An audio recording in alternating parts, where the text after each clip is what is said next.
Texto: un abordaje a la toxicomanía desde el psicoanálisis.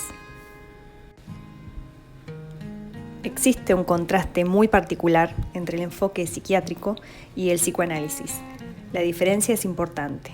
En la clínica psiquiátrica hay un tratamiento singular de la palabra del sujeto.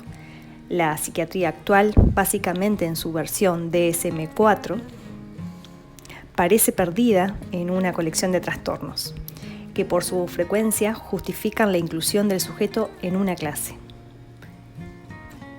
El diagnóstico en psicoanálisis nunca es la adscripción de los malestares del paciente a un código predeterminado. El psicoanálisis se ocupa del sujeto, de un sujeto dividido, que piensa la constitución del sujeto en el campo del otro, gran otro. Desde el enfoque antropológico, la toxicomanía puede darse como una respuesta normal a determinadas presiones sociales y, por la otra, una respuesta de tipo adaptativa frente a metas, éxitos culturalmente definidas y medios institucionales insuficientes para alcanzarlos. Esta conducta tendría entonces la característica, sea por renuncia o por retraimiento, ante las presiones y exigencias sociales. Desde el inicio de la historia de la humanidad y su desarrollo cultural, el consumo de drogas ha estado presente por motivos sociales, religiosos, dentro de rituales chamánicos, médicos, adivinatorios o festivos, que eran controlados por los hombres que gobernaban la tribu, la comunidad, y con ello vivían en equilibrio con el universo. Las drogas han acompañado al hombre a lo largo de toda su evolución. Sin embargo, hasta la época contemporánea no aparecieron como problemas para las diferentes culturas. Es en el siglo XIX cuando el consumo de drogas va a plantear un problema social para las sociedades occidentales. Una atracción por un modo de vida que se maneja desde otros sistemas de valores. Este sistema se construye por fuera, al lado y a menudo contra valores sociales aceptados. El origen entonces de las drogas es el inicio de la civilización. El problema se desarrolla a partir de la relación que establece la persona con la droga, el tipo de droga, la forma de uso en un determinado contexto. Hoy en día existe una diversidad de ofertas para trabajar la drogadependencia. Tratamientos ambulatorios, remodelación cognitiva, netamente administración de fármacos, comunidades terapéuticas, modificación de la conducta y hábitos. En este texto nos preguntamos, ¿qué estatuto tiene la toxicomanía desde la teoría psicoanalítica, desde la antropología y desde la perspectiva psiquiátrica?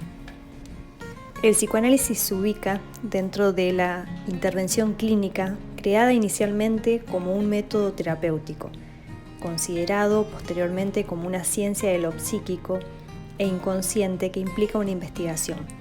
Se trabaja sobre el concepto de sujeto, es una ciencia de lo particular, del caso por caso.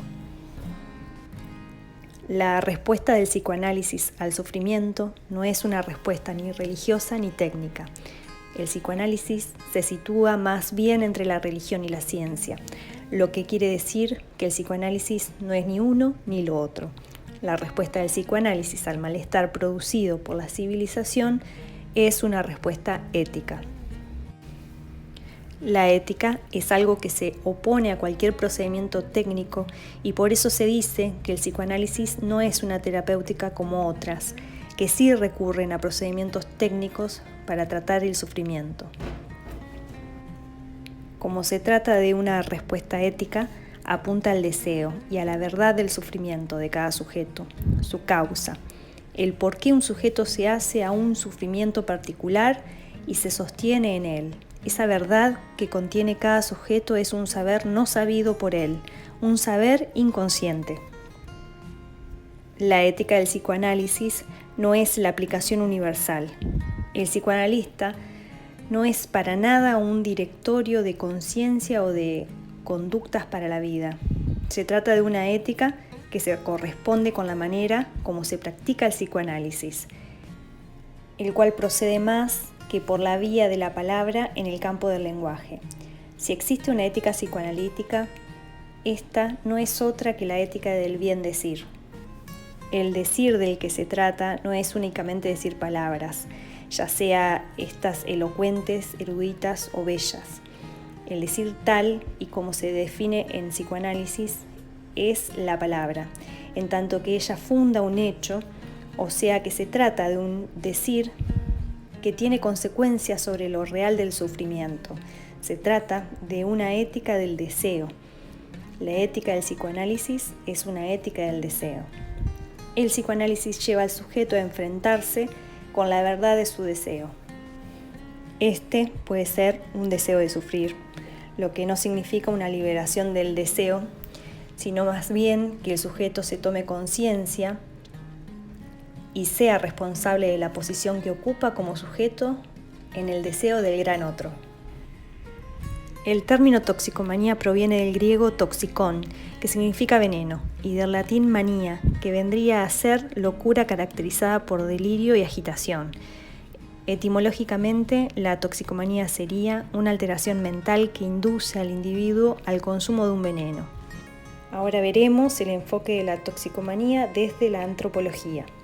Los antiguos tomaban o no sustancias, en mayor o menor cantidad, pero la costumbre de consumir una droga por razones recreativas, religiosas o terapéuticas no se distinguía de cualquier otra costumbre, no suscitaba inquietud social y no interesaba lo más mínimo al derecho ni a la moralidad establecida.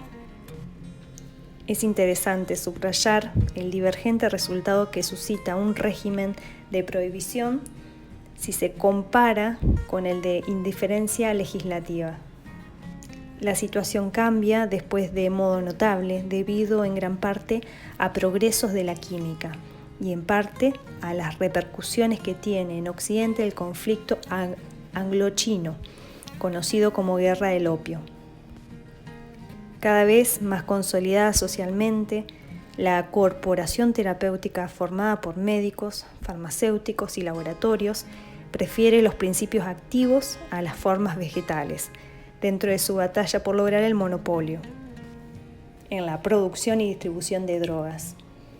La etapa siguiente, donde la sociedad contemporánea se encuentra, en vez de hábito, habrá adicción y en vez de amateur, habrá toxicómanos.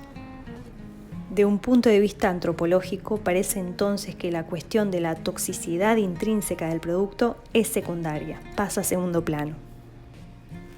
La droga se ubica en el encuentro de lo individual y de lo social, de lo físico y de lo mental. Es un operador excepcionalmente eficaz, permitiendo un juego social y un juego intelectual de gran amplitud. Es importante señalar la dualidad que existe en torno al consumo de droga y la aceptación o rechazo, dependiendo de la legalidad o ilegalidad de la sustancia. Por un lado, el consumo de drogas socialmente aceptadas permite que se consiga la aceptación e integración a la sociedad, a sus normas y mecanismos, mientras en el caso de las drogas ilegales no solo existe un desconocimiento, como es el caso de las legales, sino que además se le atribuye a la droga significaciones o mitos para reforzar o justificar la actitud de rechazo. Rechaza a la persona consumidor, relegándola a ámbitos de marginación y exclusión. Por otro lado, se tiene el enfoque psiquiátrico de la toxicomanía, que básicamente se lee desde el DSM-4, el Manual Diagnóstico y Estadístico de los Trastornos Mentales. Contempla la toxicomanía o drogadependencia como una categoría diagnóstica caracterizada por la presencia de signos y síntomas cognitivos, conductuales y fisiológicos, que indican que el individuo ha perdido el control sobre el uso de sustancias psicoactivas y las sigue consumiendo, a pesar de sus consecuencias adversas. El Real Colegio de Psiquiatras británico formula en 1987 una definición extraordinaria operativa. Se entiende por abuso cualquier consumo de droga que dañe o amenace con dañar la salud física, mental o el bienestar social de un individuo, de diversos individuos o de la sociedad en general. Asimismo, se considera abuso el consumo de cualquier sustancia clasificada como ilegal. La característica esencial del abuso de sustancias consiste en un patrón desadaptativo de consumo de sustancia manifestado por consecuencias adversas, significativas y recurrentes relacionadas con el consumo repetido de sustancias.